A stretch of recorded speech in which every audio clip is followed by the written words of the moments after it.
Hello and welcome to all learners to this course on participatory training methodology. This is Mohit Yadav, faculty from State Institute of Rural Development, Uttar Pradesh, who will take you through this course. Let us begin by understanding the difference between andragogy and pedagogy. Pedagogy is focused on children, where the learner relies on instructor-led activities. It builds knowledge from the basics. The learner is motivated by external rewards, whereas andragogy is focused on adults, where the learners focus on self-directed learning. It is broadly understood extensively from his own life experiences. The learner is driven by internal motivations. Thus, we understand that adults are not like children. They have prior experiences, responsibilities, and the ability to make independent decisions. The 5 core drivers of adult learning are: number 1, adults are self-directed, so they may resist forced learning situations. They draw from prior experiences as key resources to overcome situations. They are need-driven and learn when required in specific situations. They are motivated by real-life problem solving. They are driven more by internal motivation rather than external rewards. This means that training should be practical, relevant, and experience-based to be effective. So in participatory training, the trainer is not just a teacher, but a facilitator. Now we come to implications for training. While designing trainings for adults, we should ensure a comfortable and informal environment, atmosphere of respect, freedom, and support for all participants, deliberate use of adult experiences, opportunities for active participations, and high awareness of learners' behavior. Now we should understand what is training. Training is a planned process to modify knowledge, skill, or attitude through a structured learning experience to achieve effective performance in an activity to satisfy the needs of an organization. The 4 ways of learning. Now we come to the 4 main ways to how people learn. First, being told, which means doing the task as per direct instructions. Imitation means exactly copying what the trainer desires. Trial and error means doing the task as an experiment and doing it repeatedly until the desired result is achieved. Thinking means doing the task after understanding the task and implementing as per your understanding. We can understand these 4 ways of learning by a simple example. Supposedly, there is a new employee in an office where the primary task is to draft letters. In the beginning, the employee is trained by being told method, in which he is told to write the letter on a dictation basis. After 2 months, he is told to imitate previously written letters by himself. After 4 months, he is allowed to do a trial and error and create the letters after trying different experiments. Lastly, after gaining experience of around 6 months, the trainer is given a topic and is told to draft a letter after thinking on his own. Participatory training combines all these methods to enhance learning slowly, making the learner self-equipped. Now we'll come to the factors affecting performance. Performance depends on 3 key factors.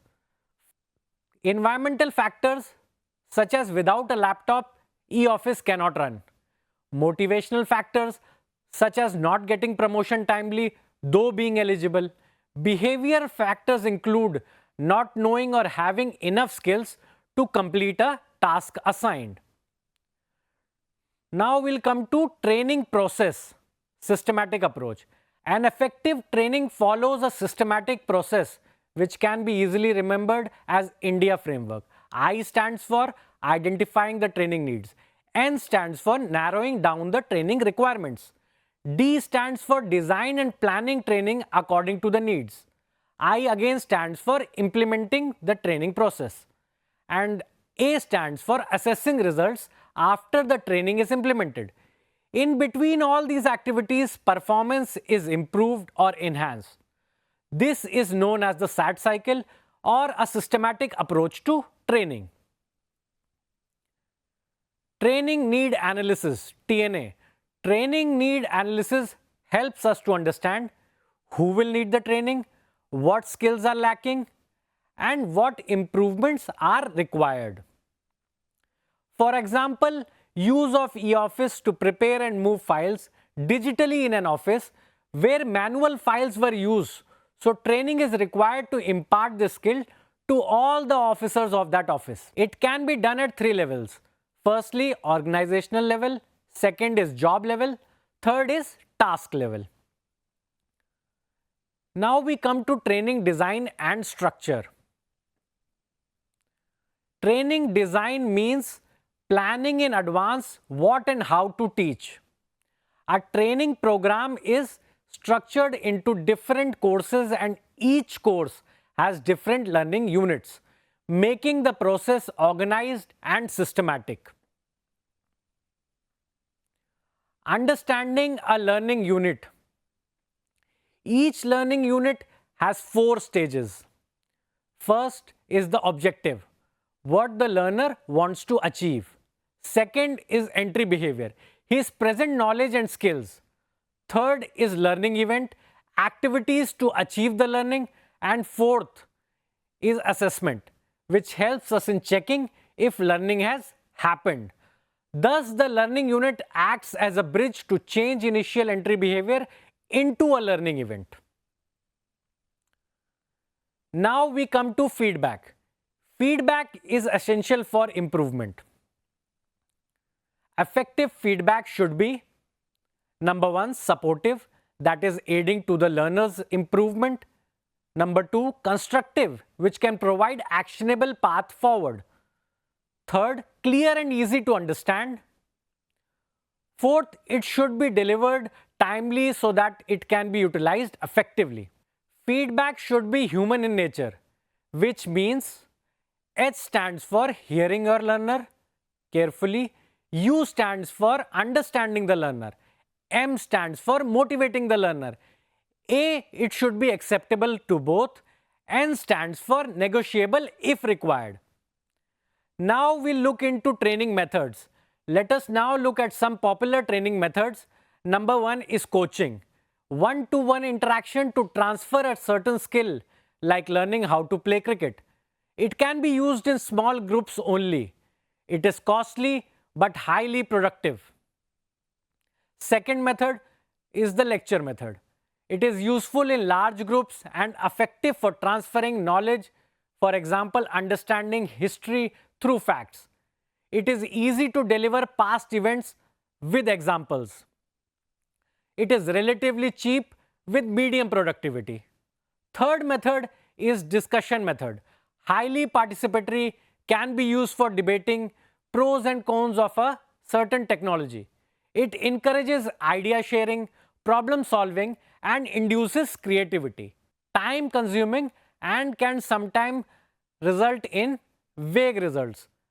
Now we come to the fourth method, which is group exercises.